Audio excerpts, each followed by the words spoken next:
whatever day you find this video, whatever day you decide to watch it. I'm here to do a breakdown and share the affirmation of the week. If you are new here, my name is Unique and I am the owner of 3 Moon Self-Care. It is a digital space for all things radical self-care via astrology and spirituality. I am also a writer, I am a spiritualist, I am down to earth homegirl. I'm just a black woman out here trying to live a peaceful life with great intention. And for this week is I release the need to control my life and surrender to my higher power. I release the need to control my life and surrender to my higher power. Let's get into that. So I know it's cliche to say you are exactly where you are supposed to be, where you are meant to be, because sometimes it doesn't feel like that in our lives when we look around at our circumstances or the situations that we are in. You know, sometimes we're in a good space and we're like, hi, okay. But I think that naturally we always have a longing for more, you know, or wanting to know what's next, or, you know, I got this settled, but now I really want to focus on this area of my life. And wherever you are right now in your life, in your world, I know sometimes for me, sometimes I don't want to hear you are exactly where you want to be, because it be times where it's like, I don't want to be here. But I think in that you are exactly where you're supposed to be at. You have arrived, you have landed, things are what they should be.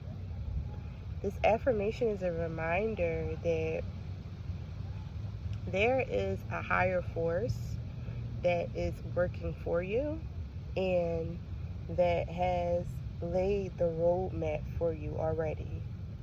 All you have to do is be willing to follow the breadcrumbs and move forward. And that's always at your own pace, because we can be hesitant and resistant to change. You know, our spirits can be very weary and we are in a depressive state, or we're just not ready yet. And that's okay, right?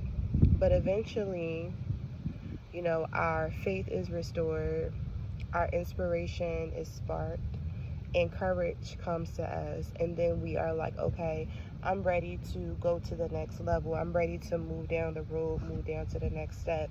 So it's just a matter of understanding that God is in control. And I think when we allow ourselves to give that responsibility to something larger than us, we can surrender in the fact that we are not alone in the decisions that we have to make. We are not alone in the path that our lives are going into or what we're struggling with, because there is already a greater plan. And I feel like the true testament of faith is not necessarily just believing in God, it's believing in self. Because God is what you make it, him, her, they, them. God can literally be dirt. God can be a mural. God can be anything. Whoever God is to you is something that you make God out to be. And that faith in God is a faith in you, because you are the vessel. You are the living, breathing display of a higher entity, a higher power, a greater force, right? So having faith in God, whoever God is to you, the universe, the creator, whatever, however you view what the greater forces above you, having faith in that is having faith in yourself. Because you cannot have faith in God if you don't have faith in you. Because if you don't believe in yourself, how can you believe that there is something greater outside of you? So this week is a reminder of the power of belief in a higher spiritual system, a belief in the universe, a belief in something greater than what you are capable of doing right now. And surrendering to that and surrendering to understanding that what your desires are God's promises. Your desires are God's promises because you are a co-creator with the world. And whatever it is that might be weighing on you this week, that might scare you, that might have you feeling like your back is against the wall, understand that change can't always happen overnight. Most things, for the most part, are out of our control. And one thing that I've learned with just going through my personal journey, especially dealing with immense change, rapid change, is that I can't always fix things. I can't always come up with a solution. And the solution that I think is necessary for the remedy to the situation may not be the solution. It can be something else because it's just not me. You know, there are larger contributing factors that we can't see that have an effect on our lives. So when we surrender and we give up these concrete plans that we may have, and we just go with the flow, as scary as going with the flow is, when we do that, we open ourselves up to something greater, something more purposeful, something easier, because we don't know what's beyond our eyesight. So this affirmation is just a reminder to just surrender in that. It's also a reminder that wherever you are currently in your life, you must take ownership of that.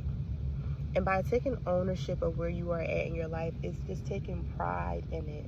I don't care what you got going on. I don't care how little, how much you have. Take ownership of that. Take ownership of you. Take ownership of your heart. Take ownership of your assets. Take ownership of what you have cultivated for yourself. Again, I don't care what situation you are. I don't care if you're in an in-between. I don't care if you're just getting started. I don't care if you fell off. I don't care if you can't get it started. Take ownership of that. Take pride in that. Take pride in where you are currently standing, living, and breathing, and being able. Because if you are alive, you are able. And taking ownership of what we have and taking ownership of our present reality, everything else is going to be what it's going to be, and everything else is going to work out how it's going to work out. But there's a joy that God is communicating this week that it wants us to experience. There is a connectedness that we must feel with our current reality and the current stakes, and just everything. Just a gratitude, a sense of gratitude for everything and where we are at right now that is being required of us. And that could be because situations are going to improve, or it can be because situations are going to get worse, and we have to hang on until we get to that calm space. But if we're constantly falling out every time something doesn't go our way, or we're constantly saying, fuck this shit, I'm not doing it, or if we are only giving praise for life when life is good, we're going to keep having this unsettled fate. We're going to keep having like this fear of like, okay, what if this happens or what if that happens? But if we just stay in a place of appreciation for literally just the small things, and the small things is life, because every day is not going to be exciting and grand and luxurious and big and loud, and every day is not going to be that. Every day is just literally just going to be, I'm alive today, and whatever I experience today is what I experience. But I think we get so caught up, especially in this social media thing where we're seeing these highlights of people's lives, and people are traveling and they're showing us how much money they make, and they're buying this and they're going here and they're talking about this and they're talking about that, and it gets us riled up and it gets us thinking like, something's missing in my life. Well, how come I ain't got that? Or how come I haven't been anywhere in 6 months? I haven't been. And we start forgetting that life is meant to be lived second by second, minute by minute, day by day. and we can't figure it all out in one day, and we're not going to have it all in one day. We're not supposed to have everything in one day, and we're not supposed to have it all at once. You know, that's just how it goes. We have it in chunks and bits, and when we have it, we're supposed to savor the sweetness of what we already have access to and drink from that nectar and enjoy it and express gratitude for it and make the most of it. And then more will be given. Plenty is available. Plenty is there, but we don't always get plenty up front. But we cannot allow that to waver us. So understand that you can't figure it all out by yourself. You're not going to figure it all out by yourself. You may not get the answer to your problem tomorrow. You might not get it next week. But don't let that stop you from being in the moment. Don't let it stop you from making a home out of what you have, experiencing joy from with what you have, and just savoring what you have, even as little as it is. Because I know what it feels like to have very little. I know what it feels like to worry about tomorrow. Will tomorrow get better? Will circumstances improve? I'm tired. I'm weary. I'm ready to give up. I know what that feels like. But in that moment, all that you have is what's in front of you. And so you have to make the most of it. So that's the affirmation. That's a little bit of a word too. If you want to know the detailed spiritual message and the journal prompts, I encourage you to subscribe to the newsletter. It's free. The link is in my bio.